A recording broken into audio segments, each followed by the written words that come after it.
कि दिल्ली तेरी छाती पर लहू के ये निशान रहेंगे, या तो ये सरकार रहेगी या फिर हम किसान रहेंगे। देखिए, इस लड़ाई में और कभी भी इतिहास में भी जो लड़ाइयाँ लड़ी गई हैं वो लड़ाइयाँ शहादत मांगती हैं, खून मांगती हैं। हिंदुस्तान के किसान ने कालांतर में भी आज़ादी की लड़ाई में भी शहीदी दी है और इस समय भी दी। आज केंद्र में बैठी हुई सत्ता के नशे में चूर ये सरकार ये समझ रही है, मुगालते में है कि किसान डर कर भाग जाएगा। मैं आपको बताना चाहूँगा कि पीछे हमारा टेंट है ये गाज़ीपुर का, ये कल रात बहुत भयानक तूफ़ान आया है और उस तूफ़ान की वजह से टेंट हमारा उखड़ गया है।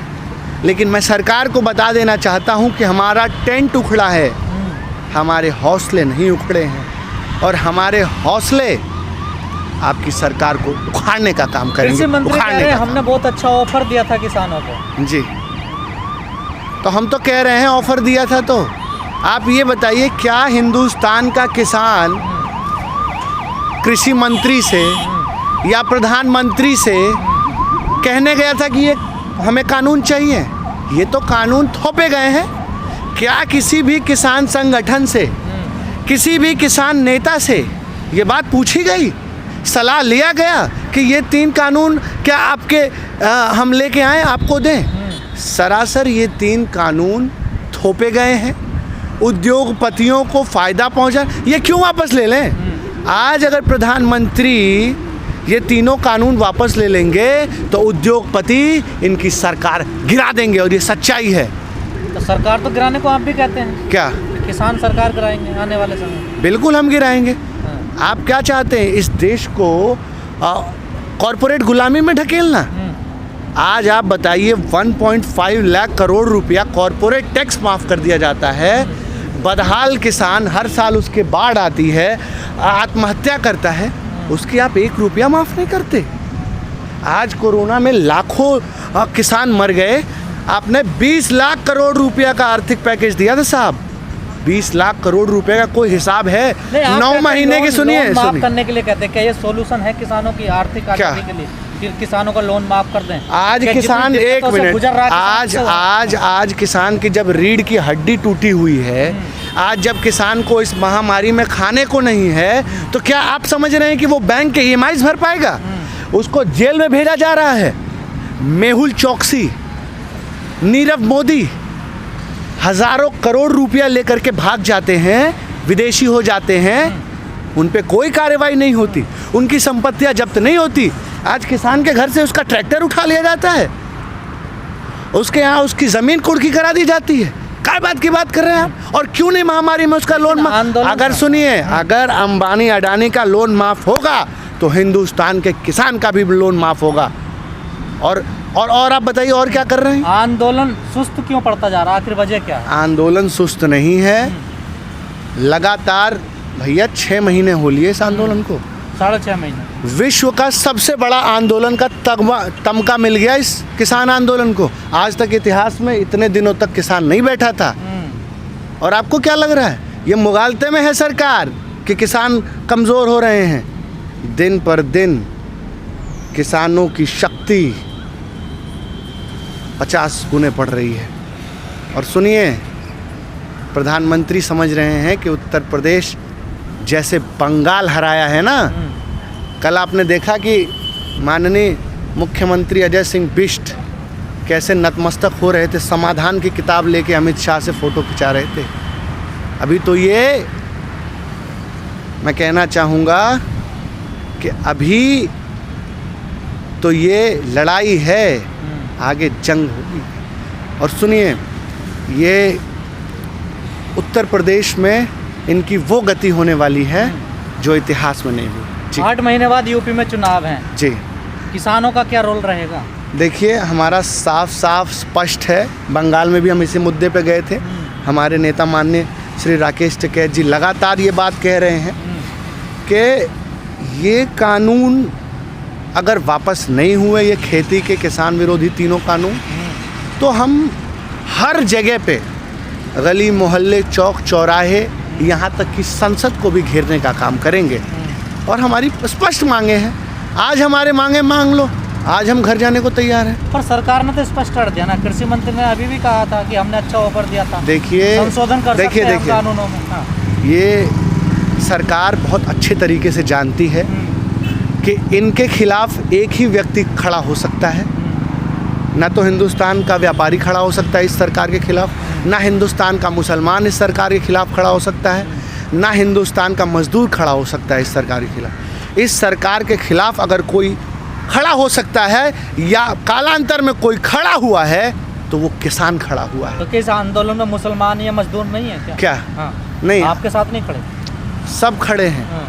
लेकिन किसान की कोई जाति नहीं होती। आप क्यों नहीं समझ रहे हैं? आपको क्या लग रहा है अगर ये मुसलमान खड़े होते तो बता देते पाकिस्तानी है,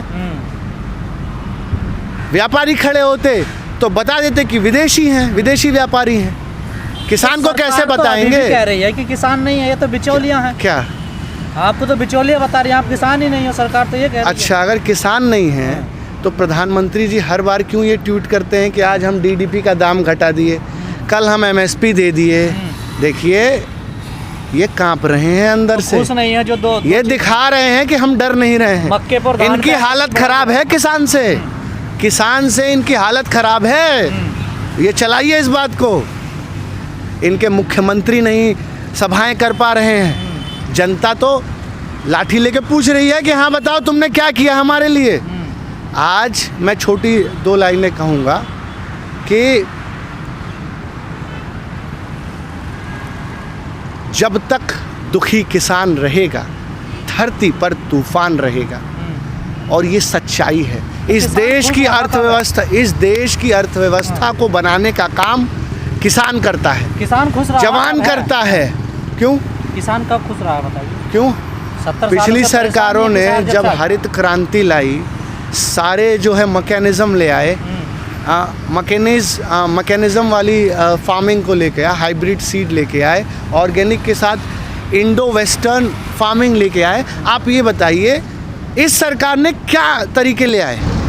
कोई भी निर्माण, कितने इन्होंने एग्रीकल्चर यूनिवर्सिटीज़, आपने कल देखी एग्रीकल्चर यूनिवर्सिटी का हाल कि एक एग्रीकल्चर यूनिवर्सिटी जो उत्तर प्रदेश की है वहाँ पर एक ही जाति से आए हुए 11 जो है प्रोफेसर्स की भर्ती कर दी। कहाँ है जाति संभाव, कहाँ है सर्वधर्म संभाव? ये तो साफ साफ दिख रहा है कि हिंदू खत्म कर दो, फिर जो है वर्ण व्यवस्था ले आके बैठा दो, फिर जो है ब्राह्मण लड़ेगा दलित से, दलित लड़ेगा ठाकुर से, ठाकुर। तो आप ये बताइए इस देश को भाई, कोई देश जो है वो उन्नति के रास्ते पे चल रहा है, उसमें सांप्रदायिकता ले आ दो, उसमें कम्युनलिज्म ले आ दो, अपने आप वो देश बर्बाद हो जाएगा। बीजेपी का जो प्रोपोगेंडा रहा है वो साफ साफ रहा है, माइनॉरिटीज़ वर्सेस मेजॉरिटी। 80% हिंदुओं को 20% मुसलमानों से लड़ाओ, पोलराइज कराओ, दंगे कराओ, हिंदू वोट एक तरफ डलवाओ, बाकी इनके पास सीबीआई ईडी है, इनसे ये खरीद लेते हैं। अब तो समझ गए ना आप लोग, हम समझ गए, आप समझ गए, लेकिन हिंदुस्तान की जनता अभी नहीं समझी है। और इस कोविड-19 को देखते हुए जनता जागरूक हो रही है। आने वाले समय में हिंदुस्तान का युवा, और आप कहते हैं युवाओं के लिए इस सरकार ने काम किया। आज हिंदुस्तान में 45 साल से सबसे ज़्यादा बेरोजगारी है। आज हिंदुस्तान की जो अर्थव्यवस्था है वो 40 साल के न्यूनतम पे है, -7.3 पे हिंदुस्तान की अर्थव्यवस्था रेंग भी नहीं रही है, सांसें गिन रही है, सांसें गिन रही है साहब। आरबीआई को आपने खाली कर दिया। आज हमारे यहाँ आपदा आ जाए, आज हमारे यहाँ कोई विदेशी आक्रमण हो जाए तो 5 दिन का राशन नहीं है, 1 हफ्ते का पानी नहीं है। इस सरकार ने, इस प्रधानमंत्री ने अकेले इस सरकार को इतना नुकसान पहुंचाया है जितना अंग्रेज़ों ने नहीं पहुंचाया साहब। अतुल जी, आपको नहीं लग रहा जिस बात का डर था कि आंदोलन कमजोर होगा उसी रास्ते पर आंदोलन नहीं चल रहा? देखिए अब नहीं, अब तो अब चले गए लौट के अपने। देखिए अब ये बात, अब तंबू उड़ जाए, आंदोलन कमज़ोर हो जाए, पहली बात तो ये सब ढकोसले हैं। आंदोलन अब ज़मीन पर भी है और डिजिटल भी है। आप लोग सच्चाई सुनिए मैं क्यों नहीं है इस बात को? हाँ, क्या मान लें? आप बताइए तंबू उड़ रहे हैं, आप पे टूट क्या रहे हैं, तो लोग घर नहीं जा तंबू उड़ हैं। रहे तो फिर लग रहे तंबू। 6 महीने हो लिए। कोई भी आंदोलन अगर लंबा चलेगा, कोई भी आंदोलन अगर लंबा चलेगा तो आपको क्या लग रहा है कि रोज 50 लाख की भीड़ रहेगी यहाँ पे? नहीं रह सकती साहब, ये तो ह्यूमन नेचर है। तमाम जो लोग हैं, आज हमें सरकार उठाने की साजिश कर दे, सुनिए, आज हमें यहाँ फिर 50,000 1 लाख लोग अभी 1 घंटे में खड़ा कर दे। चैलेंज है हमारे किसानों का, 1 लाख खड़ा कर दे अभी। आप ये देखिए, तो खुद ही जा रहे हो अपने घर। देखिए सरकार राजनीति में है, सरकार है यहाँ कहाँ? सरकार तो बंगाल से भी फुर्सत मिला है, फुर्सत मिला है। अभी तो और कंपनियों को इनको बेचने से फुर्सत मिल जाए। जिस दिन सुनिए, जिस दिन इनको देश को बेचने से फुर्सत मिल जाएगा, बधाई हो, 3 बैंक और खड़े हो गए, कल बिक जाएंगे, नोटिफिकेशन आ जाएगी। तो पहले ये देश को बेच लें, आराम से इस देश को बर्बाद कर लें, फिर अपने आप आएंगे किसान के पास, हम भी आराम से हैं। और सुनिए, आप लोग मुगालते में मत रहिए, मीडिया, देश की मीडिया। ये आंदोलन को इतनी भगवान ने शक्ति दी है, ताकत दिया है हिंदुस्तान की जनता ने, कि ये आंदोलन 2024 तक चलने की बात अब हो रही है।